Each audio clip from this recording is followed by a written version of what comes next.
I think narrative तो build हो जाता है ना। नहीं अगर नैरेटिव कहते बिल्ड नहीं नहीं होता एक बात को आप बार बार बोलते रहोगे तो सच भी झूठ देखो, वो भी सही एक लगता बात है। को आप बार बार बोलते रहो और अगर वो बात झूठ है, वो आप जितनी मर्जी कोशिश कर लो, वो लोग उसको कभी एक्सेप्ट ही नहीं करेंगे। इन्फ्लुएंस तो होते होंगे मे बी जो देखो जेनजीज हैं। देखो जेंजी से आपको यार, इंडिया में कोई जेंजी हमारे यहाँ पर आपको लगता है उसकी कोई औकात है?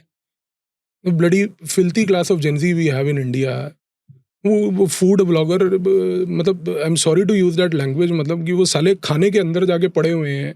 ये हमारे 25-26 साल के लौंडे ये काम कर रहे हैं आज की डेट में देश में, ठीक है? और आप वो पढ़े लिखे लोगों जो आज की डेट में सो कॉल्ड ये जेंजी यूनिवर्सिटी कॉलेजेस में पढ़ रही है, these buggers don't even know the name of the president of this country, ठीक है? इन लोगों से आप कोई उम्मीद रखते हो कि ये देश का कोई भविष्य है?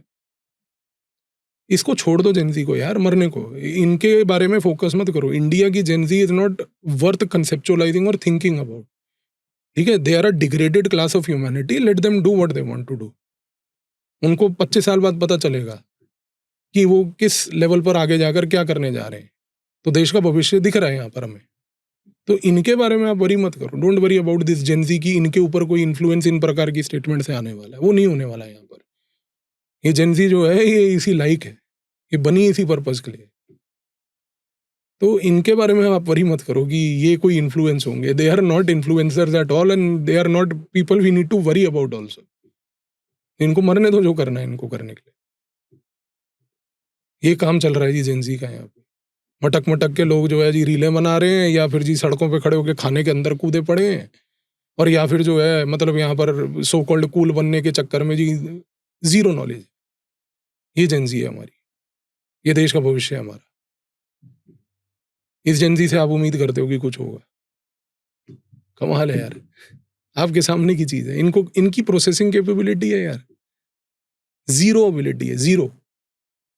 दिमाग है नहीं है, मतलब वहां पे कोई वैक्यूम है, वो अगर एग्जामिनेशन कराएं तो मे बी इंडिया एक रिसर्च लेबोरेटरी बनेगी कि भाई साहब दिमाग की जगह पे वैक्यूम है 50% जनता के यहाँ पे, जो सो कॉल्ड जेंजी है हमारी। क्या उम्मीद रखते हो आप इनसे यार? बात करने लायक नहीं है ये लोग, इनको छोड़ दो। They are not a section of the society worth even contemplating. इनको जाने दो, don't worry about them. Worry देश की तो होगी ना। नहीं देश की वरी होगी, क्योंकि देश इन जैसे लोगों के हाथ में आने वाला है यार। देश की वरी ये होगी, बट इन लोगों से उम्मीद रखना कि इनसे कोई बेहतरीन सुधार आ सकता है, वो फिर मतलब आपकी बेवकूफ़ी है, मैं ये कहूँगा आपको। जेंजी और माइनॉरिटीज को यूज करके देश में नैरेटिव बिल्ड किया जा रहा है by these external forces. Do you believe this? नहीं देखो, वो तब फिर मैं कहूँगा पॉसिबल होता है यार when your gen Z at least has some sense of belongingness to the country. आज ये हमारी जेंजी को देश को लेकर कोई इंटरेस्ट नहीं है, देश के बारे में कोई नॉलेज नहीं है, देश के मुद्दों के बारे में कोई नॉलेज नहीं है। इन लोगों को देश के लिए कुछ करना नहीं है। इनको सिर्फ बड़े होना है, सैट का पेपर देना, बाहर जाके किसी कॉलेज में पढ़ना है, उसके बाद किसी अमेरिकन कंपनी में जाके नौकर बन जाना है जिंदगी भर, चपड़ासीगिरी करनी है एमबीए करके इन्होंने। तो इनको करने दो ना बॉस। आप इनको, मैं फिर वही कह रहा हूँ ना, see these are not people who visualise their future in India. इन सब का फ्यूचर सिर्फ तब तक है जब तक या तो ये 12वीं कर रहे हैं या फिर ग्रेजुएशन कर रहे हैं, उसके बाद इनको भगना है। इनको जाने दो यार, इनको रोकने की भी आवश्यकता नहीं है। पोल्यूशन के लिए देखो प्रोटेस्ट किया, जानवरों के लिए प्रोटेस्ट किया, ठीक है, those are different protest, but these are not protest that are related to these people who actually care for the country today, ठीक है ना? तो इन लोगों से वो उम्मीद मत रखो आप। ये टेम्पररी रेजिडेंट्स हैं इंडिया के, इनको मैं टेम्पररी रेजिडेंट के नज़रिए से देखता हूँ। ये सिर्फ पलते हैं, बढ़ते हैं और फिर ये भग लेते हैं। तो इनको इस नज़रिए से ही आप देखो। डोंट हैव एनी एक्सपेक्टेशन कि ये देश के बारे में सोचेंगे, देश के बारे में कोई प्रॉब्लम के सोल्यूशंस के बारे में सोचेंगे, कुछ नहीं होने वाला है ऐसा। इनसे ये उम्मीद नहीं रखनी चाहिए हमें। पर अब आपका एक जेंजी है, मैं आपको एक जेंजी का ट्वीट दिखा देता हूँ। Nalini, this is mister Ajit Doval, ये ट्वीट है, मैं आपको दिखाता हूँ, मैं पढ़ता हूँ साथ में। आप ही पढ़ दो यार। This is Mr. Ajit Doval, National Security Advisor of India. I'm sorry to say, but you have failed to protect the lives of Indians. One attack after another keeps happening. I'm afraid of roaming on the streets. I'm afraid of going to work. I'm afraid of being killed for no reason. I'm afraid to travel. Afraid to live in my own country. अच्छा, इनको समस्या है इतनी तो इनसे ये पूछो कि being afraid of all this, what solution do you prescribe? इनको अगर आप एक सिर्फ रीट्वीट करके ये पूछ दो कि if you are made a national security advisor for one day, give us 5 prescriptive ideas that how you'll protect, ensure safety, and ensure that when somebody goes out of the house, they don't feel worried about it. Zero. ये होते हैं problem ग्लोरीफायर्स, not solution givers. देश solution से चलता है, problem को glorify करने से नहीं चलता है. आपके पास अगर सोल्यूशन है, आप सोशल मीडिया का प्रयोग करो, सोल्यूशन दे दो. आपके पास अगर सोल्यूशन है तो अपनी आवाज़ सबसे हाईएस्ट लेवल तक पहुंचाओ. और आपके पास सोल्यूशन है ना, तो हाईएस्ट लेवल तक आवाज़ पहुंचने से और सोल्यूशन पहुंचने से सोल्यूशन एक्सेप्ट भी होता है. ठीक है जी. तो यहाँ पर सिर्फ बैठ के प्रॉब्लम को ग्लोरीफाई करने से कुछ नहीं होगा. और आपको लगता है कि इन जैसे लोगों की ओपिनियन से कोई देश की ओपिनियन फॉर्म हो रही है. अरे who cares for such people यार. आपके पास सोल्यूशन है, आप सोल्यूशन दो ना यार. बात सिंपल है. प्रॉब्लम तो सबको पता है क्या है, सोल्यूशन किसी के पास नहीं है. क्या टैक्स पेयर जो टैक्स देते हैं वो अपना काम नहीं कर रहे? क्यों नहीं कर Solution रहे? सरकार को नहीं देना चाहिए? क्यों नहीं देना चाहिए? आप अगर सरकार को टैक्स नहीं दोगे और सरकार को टैक्स ना दे के फिर आप ये एक्सपेक्ट करोगे कि हमें सारी सुविधाएं मिले, तो फिर तो कोई लॉजिक ही नहीं बना इस बात का. नहीं, टैक्स दे रहे हैं सरकार में. मैं कह रहा हूँ जैसे मोस्टली जो ये एक एनालॉजी मैं ड्रॉ कर रहा हूँ, मोस्टली जो लोग कहते हैं एक पब्लिक सेंटिमेंट में कि हम टैक्सेस दे रहे हैं सरकार को, हम अपना काम कर रहे हैं. बट अब मैं यहाँ पर रह रहा हूँ, दिल्ली की हवा देखो, यानी जो जो प्रॉब्लम्स हैं हम उस प्रॉब्लम्स में क्यों आए? जैसे अब राहुल गांधी जी बीच में आ जाते हैं, वोट चोरी का इल्जाम लगाते हैं, फिर सारे ही ईवीएम चलाने लग जाते हैं. तो वो एक नैरेटिव बिल्ड हो जाता है कि हम तो टैक्स दे रहे हैं, बाकी काम तो सरकार को करना है. तो सरकार क्यों इस चीज में ऐसे फेल होगी? देखो जी, सिंपल सी बात है. सरकार फेल हो गई, सरकार फेल हो रही है, कई कामों में फेल हो रही है. आप टैक्स पे कर रहे हो, is that your only responsibility? आप एक सिंपल सी बात बताओ. You know the problem in India is we focus too much on our rights. What we don't realize is that if we start focusing on our duties, we will automatically start getting our rights. Well said. ठीक है. मैं एक teacher हूँ यार, मैं आपको अपना life का एक एग्जांपल दे सकता हूँ. As a teacher it is my duty to teach my students good content.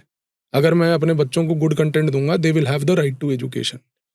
So my first objective is not to ask for rights but to do my duty. और ये चीज़ हमें भगवद गीता ने भी सिखाई, हर टेक्स्ट भी यही चीज़ सिखाता है, हर स्पिरिचुअल गुरु भी यही बोलता है. राइट. तो प्रॉब्लम इंडिया में ये है.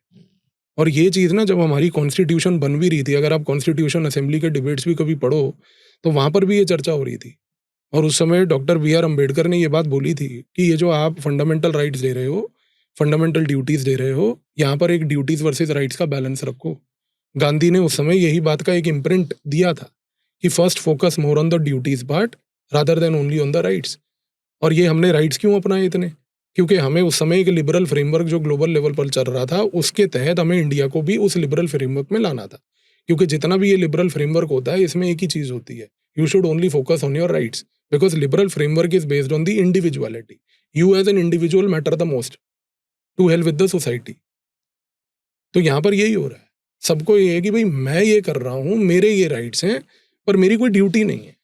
मैं आपसे हमेशा यही बात करता हूँ और हर जगह भी यही बात बोलता हूँ कि as a citizen first tell me what is your duty towards the country. आपकी खुद की क्या रिस्पॉन्सिबिलिटी है कंट्री की? क्या आपकी रिस्पॉन्सिबिलिटी है कि सोशल मीडिया पे आके सुबह से रात देश को गलियाओ आप? यार फिर तो वो हम भी कर सकते हैं. मैं भी तो दिल्ली में रह रहा हूँ, मैं भी तो उसी एयर में रह रहा हूँ, मुझे भी पता है, मैं तो साइनस का मरीज भी हूँ, तो मेरे को भी वही प्रॉब्लम हो रही है ना. बट द क्वेश्चन इज कि क्या मैं सुबह से रात यही काम करूँ आके? See when you are focusing only on this criticality part ना, आपकी ओवरऑल मेंटल साइकी, आपका ओवरऑल मेंटल फंक्शनिंग और आपकी ओवरऑल जो मेंटल हेल्थ है ना, वो भी इस प्रकार की हो जाती है. I won't be surprised if people like these end up in having divorces 2 months after their marriage and then they start putting up on the social media, you know, divorced mom, cool divorced mom. ये जो आज की date में हम चीज़ों को generalise करके एक हैशटैग बना के चिल मारते हैं ना, sir this is a serious mental health issue. This is what I am trying to tell you. बस कि ये जो जेंजी है ना, this is like a mental disease in our country, जिसको इन्होंने सो कॉल्ड कूल कल्चर बना दिया, भैया भैया वाला कल्चर बना दिया है. यार तुमसे सीधी बात नहीं की जाती, तंबाकू रख के मुंह में तुम बात करते हो. पहले तो यार तुमसे कोई देश की उम्मीद रखेंगे कि तुम कोई देश में सोल्यूशन लाओगे? करेक्ट. छोड़ दो यार इन लोगों को, ये किसी लायक नहीं है इस देश के. आई थिंक सर ये एक सबसे बड़ा रीज़न था. मैं आपको पहले भी पर्सनली भी शेयर किया कि जब मैं यूके में था, जब मैं इंडिया में आया था, तब एनजीओ हमारा 2016 से चल रहा है. 2000 ये नहीं कि ये सुपर टॉक्स आया है तो अभी वीडियोस बन रही है तो I am telling about it. Initially 3-4 साल मैंने सर किसी को बताया नहीं कि एक एनजीओ चल रहा है, गरीब बच्चे पढ़ रहे हैं फ्री ऑफ कॉस्ट. मुझे ऐसा लगा यार बताने की क्या जरूरत है, Exactly. बता ही रहे हैं तो ये हमारा मतलब I felt this is my duty towards my nation. उसके बाद मेरा इंसिडेंट ऐसा हुआ था, किसी बच्चे की मदर ने बोला सर आप बच्चों को उठा के तो नहीं ले जाओगे मतलब कंसर्न होता है। हाँ देन आई फेल्ट अरे नहीं यार ये बात तो ठीक है। 2016 में 2019 में हमने अपना एनजीओ रजिस्टर कराया और मतलब जो आपने बात कही कि ये फीलिंग शायद मेरे अंदर तब थी कि अगर मैं अपने देश में देख रहा हूँ कि भाई हम रेड लाइट में अक्सर देखते हैं गरीब बच्चे बेचारे हैं, what are we doing about it. मुझे ऐसा लगा मैं 1 घंटा तो पढ़ा सकता हूँ और आज गॉड ग्रेस वो एक एनजीओ बन चुका है जहाँ बच्चे फ्री ऑफ कॉस्ट पढ़ रहे हैं। तो I totally get it when you say that solutions की बात करें। नहीं, बात सॉल्यूशन की भी नहीं है, मैं ये भी नहीं कह रहा यार। देखो, when there is a problem we have to accept, ठीक है। Issue is what is your duty first. मेरा सारा डिबेट लाइफ में हमेशा सिर्फ राइट्स वर्सेस ड्यूटीज के बीच में रहता है कि rather than asking only about your rights, first tell me what are your duties and how well you have done your duty. Right.